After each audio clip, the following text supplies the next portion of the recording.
Bom dia, segundo ano. E aí, pessoal, tudo bem? Vamos lá? Hoje a nossa literatura, hein?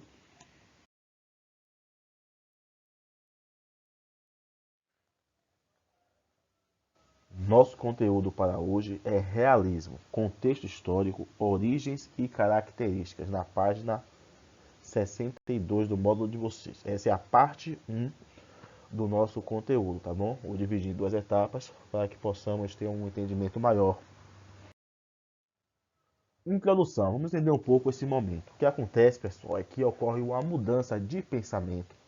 Com o esgotamento das ideias do romantismo, nós temos um cenário favorável para novos conceitos. Isso acontece na segunda metade do século XIX. Aquele sentimentalismo, aqueles padrões clássicos trazidos pelo romantismo passam a ser substituídos por uma atitude mais radical e objetiva, que é resultado do contexto da valorização da ciência e também do desenvolvimento tecnológico. Então, essa mudança de cenário vai favorecer a um novo movimento literário que é justamente o realismo. Quanto às origens, como a maioria das escolas literárias, o surgimento do realismo é na França. Isso acontece em 1857. O pontapé inicial das ideias do realismo é a publicação Madame Bovary, um romance publicado por Gustave Flaubert. O que é que tem de diferente? O que é apresentado nesse romance que modifica o cenário literário? Nessa narrativa, a abordagem é de um adultério feminino, o que já elimina a possibilidade de um final feliz. Então, aquela ideia de que tudo vai terminar bem, apresentado pelos romances produzidos no romantismo, é modificado por uma obra que retrata uma realidade, que é o adultério cometido por parte da mulher, e com um final que não será feliz. Nessa obra, o autor ele desmascara os personagens, analisando assim os bastidores do casamento, as frustrações, o tédio, a decepção, a monotonia do casamento, e tudo isso leva a personagem principal, Emma Bovary, a cometer o adultério, a trair o seu marido. Então esse é o cenário apresentado na obra Madame Bovary, em 1857, que modifica o cenário literário da época, da França. Essa é uma obra realista e não um romance como as pessoas estavam acostumadas. Essa obra, como estou dizendo, ela rompe o padrão de seres idealizados, aquela valorização de virtudes, de qualidades que as pessoas tinham, são eliminados, são apresentados ali a partir daquele momento os defeitos, as características reais que todo ser humano tem. Principalmente nessa obra, exatamente, é apresentado o egoísmo, a vontade própria de satisfazer seus próprios desejos, suas próprias ambições, sem valorizar outros elementos como a família e o amor que era retratado no romantismo. Já no Brasil, o movimento do realismo se inicia um pouco mais tarde, já em 1881, com Machado de Assis na publicação Memórias Póstumas de Brás Cubas, que é o pontapé inicial do realismo em solo brasileiro. Vamos entender as características desse movimento. O que é que tinha no realismo? Essas são as características gerais.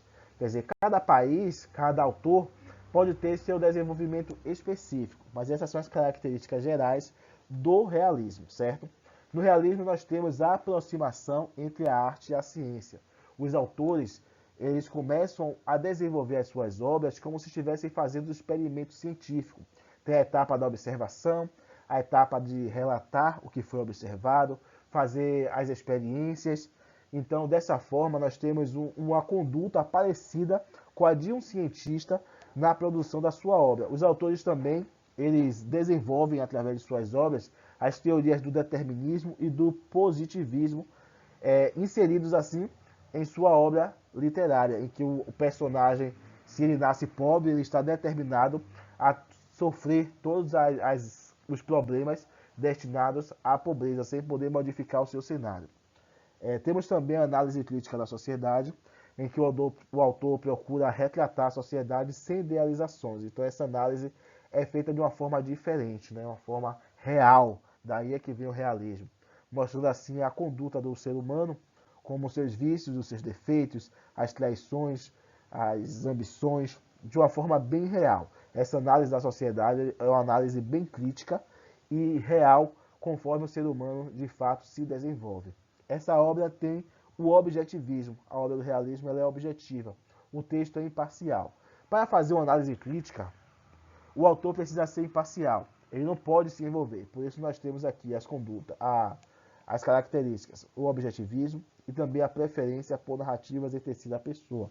Então, o eu não entra numa obra do realismo. O autor sempre prefere analisar de fora aqueles fatos e trazer os personagens, apresentar a conduta, os hábitos, as características dos personagens de uma forma imparcial e objetiva.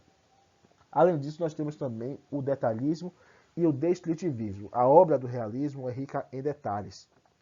É uma descrição que é muito apegada a coisas minuciosas, dando assim uma riqueza de detalhes que prende a atenção do leitor. Além disso, nós temos a contemporaneidade. O que é isso?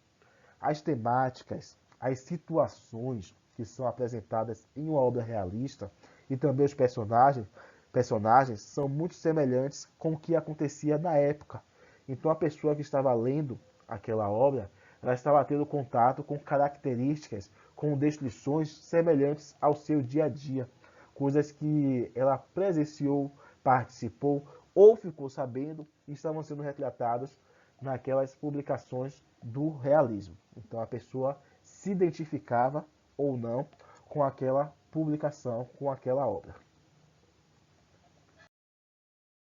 Então essa foi a parte 1, somente para introduzir as ideias do realismo. Na parte 2 nós vamos ver o realismo em Portugal, como foi iniciado, e também os autores principais desse movimento. A atividade para casa fica na página 65 e 66, somente 2 páginas, já que o assunto foi dividido em 2 etapas. Amanhã, nosso encontro é com redação. Tchau, tchau, pessoal.